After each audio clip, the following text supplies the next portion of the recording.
Aku percaya akan Allah Bapa yang Maha Kuasa, pencipta langit dan bumi, dan akan Yesus Kristus putranya yang tunggal Tuhan kita, yang dikandung dari Roh Kudus, dilahirkan oleh perawan Maria, yang menderita sengsara dalam pemerintahan Pontius Pilatus, disalibkan, wafat dan dimakamkan, yang turun ke tempat penantian, pada hari ketiga bangkit dari antara orang mati, yang naik ke surga, duduk di sebelah kanan Allah Bapa yang Maha Kuasa. Dari situ ia akan datang mengadili orang yang hidup dan mati.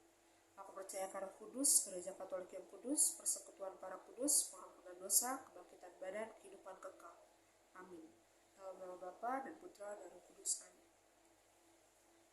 Shalom semuanya. Selamat malam untuk Pak Roy dan teman-teman sekalian yang mungkin lagi nonton video ini. Mungkin sebelumnya aku perkenalan dulu. Aku Abigail dari kelas 12 IPS 1. Nah, hari ini mungkin kita akan melakukan tugas akhir nih, khotbah atau renungan singkat dari saya sendiri.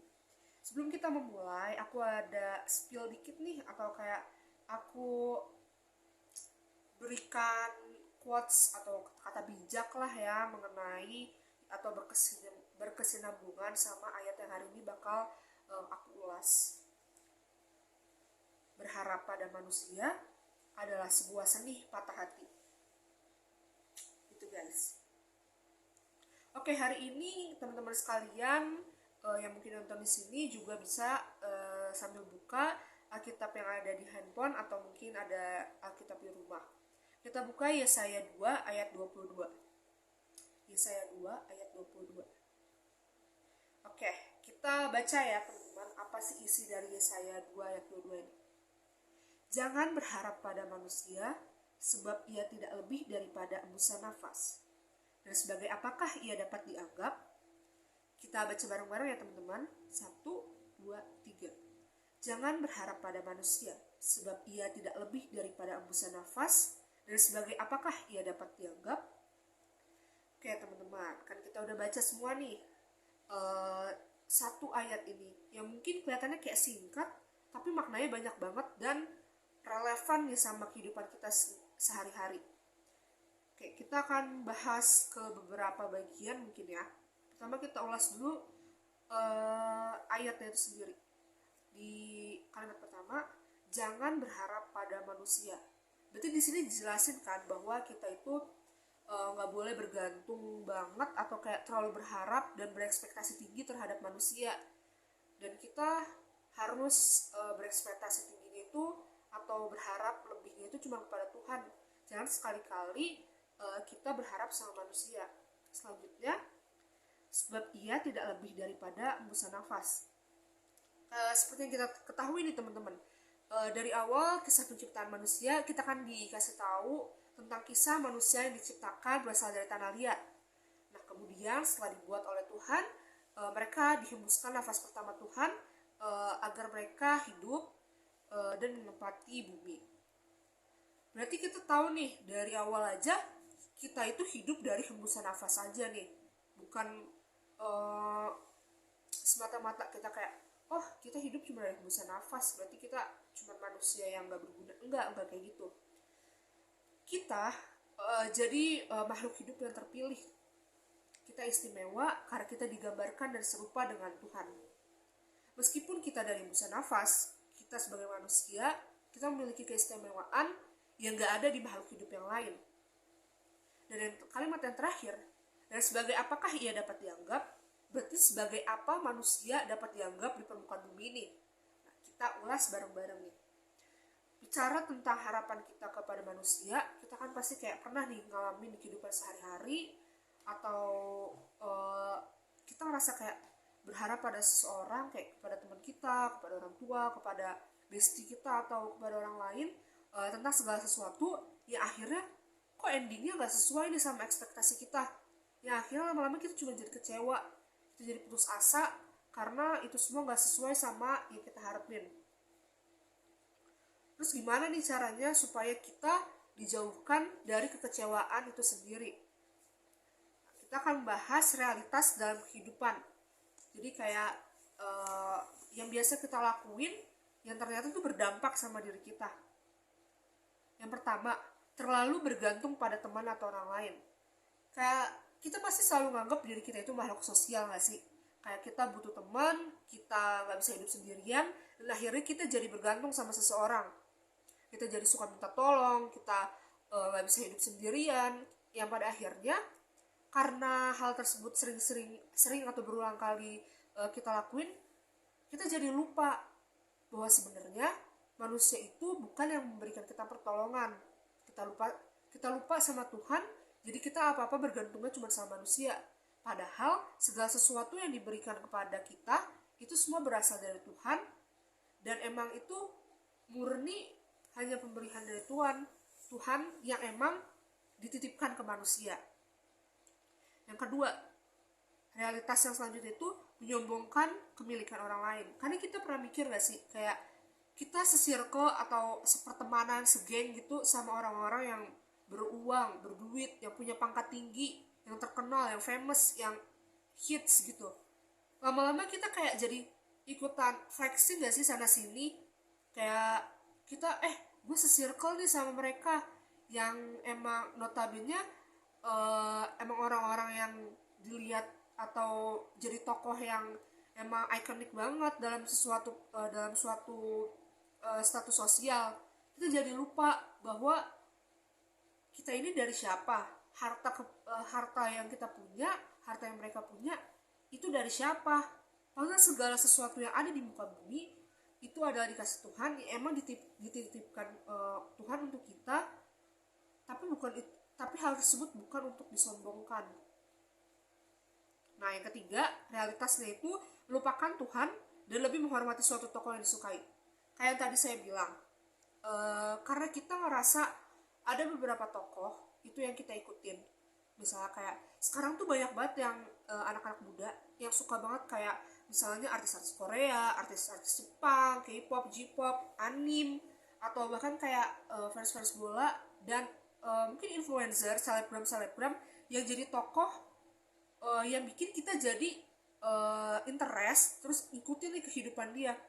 Yang awalnya kita tuh harusnya dalam kehidupan umat Kristiani yang harusnya kita berjalan, seiring berjalannya hidup kita itu berdasarkan atau manut lah gitu dengan ajaran-ajaran Tuhan, ajaran-ajaran firman, tapi kita malah jadi ikutin segala sesuatu berdasarkan tokoh yang kita sukai ini nih.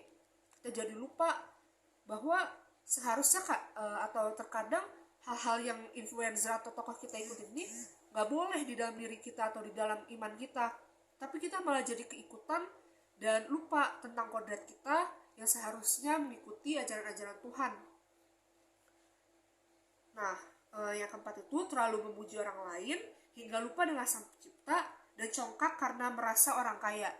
Kita sering banget kan, yang kayak tadi aku bilang, kita sering flexing, kita sering menyombongkan segala sesuatu, sampai kita lupa bahwa yang kita punya, yang teman-teman kita punya, atau yang kita harapin dari segala sesuatu atau orang lain, itu sebenarnya bukan murni punya kita, tapi itu murni kebaikan Tuhan yang ngasih kita rezeki lebih. Tapi kita malah sombong, kayak padahal kita tahu segala yang kita punya ini gak akan selalu ada untuk kita, tapi kita bakal tetap merasa bukan percaya diri, tapi meninggikan diri. Kita bakal terus-terusan meninggikan diri seolah kita berkuasa, dan orang-orang lain itu hidup atas dari kita. Kita jadi kayak merasakan bahwa kita tuh penguasa di suatu wilayah atau suatu tempat gitu. Nah, itu kan realitas atau yang emang biasa banget kita lakuin.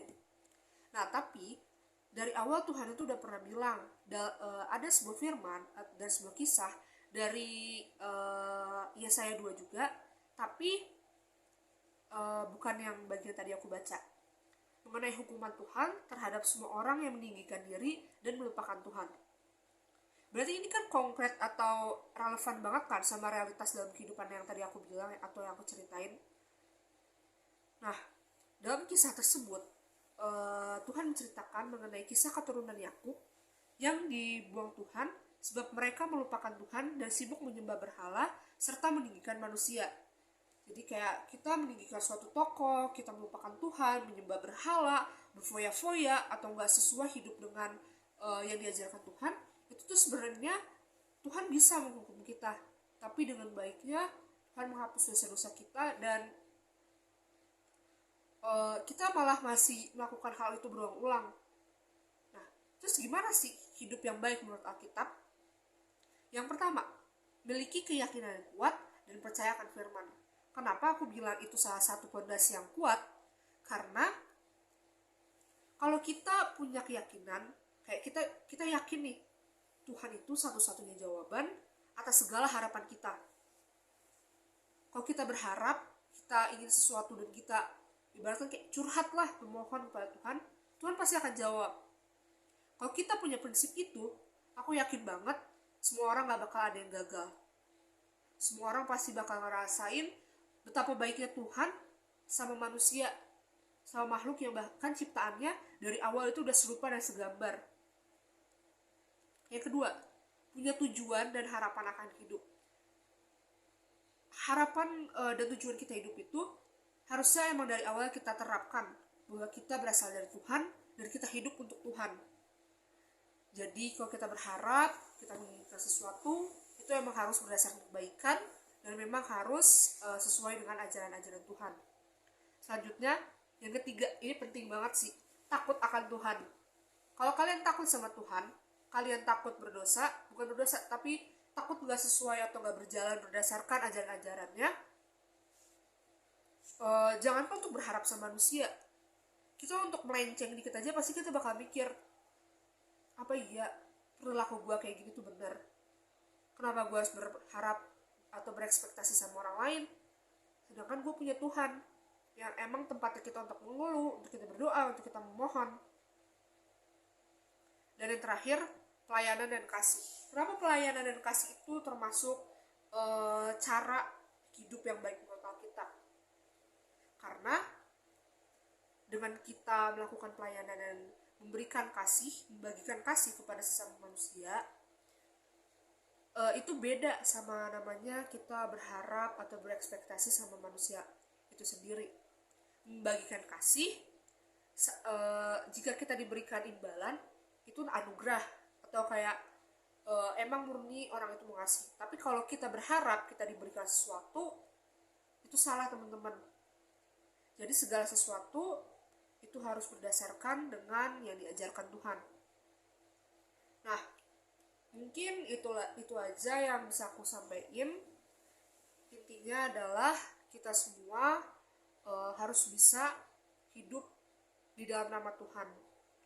Jangan pernah berharap sama manusia. Kalau kita punya permohonan atau keinginan, apalagi akhir-akhir ini semua orang yang kelas 12 itu pasti berharap banget sama yang namanya keterima universitas negeri, atau mungkin ada yang mau studi exchange ke luar negeri. Itu semua kan harapan besar kita yang akhir-akhir ini emang lagi pengen banget gitu ya. Aku harap kita semua cuman meminta, berharap, memohon itu kepada Tuhan. Jangan pernah meninggikan orang lain, meninggikan sesama manusia, sebab yang harus kita muliakan, yang harus kita sembah, yang harus kita puji, itu cuma ada satu, yaitu Tuhan Yesus Kristus. Oke, sekali lagi aku kasih semangat, dan semoga kita semua bisa melakukan kegiatan aktivitas sehari-hari dengan baik. Ingat ya, berharap pada manusia adalah sebuah seni dari patah hati. Terima kasih, shalom semuanya.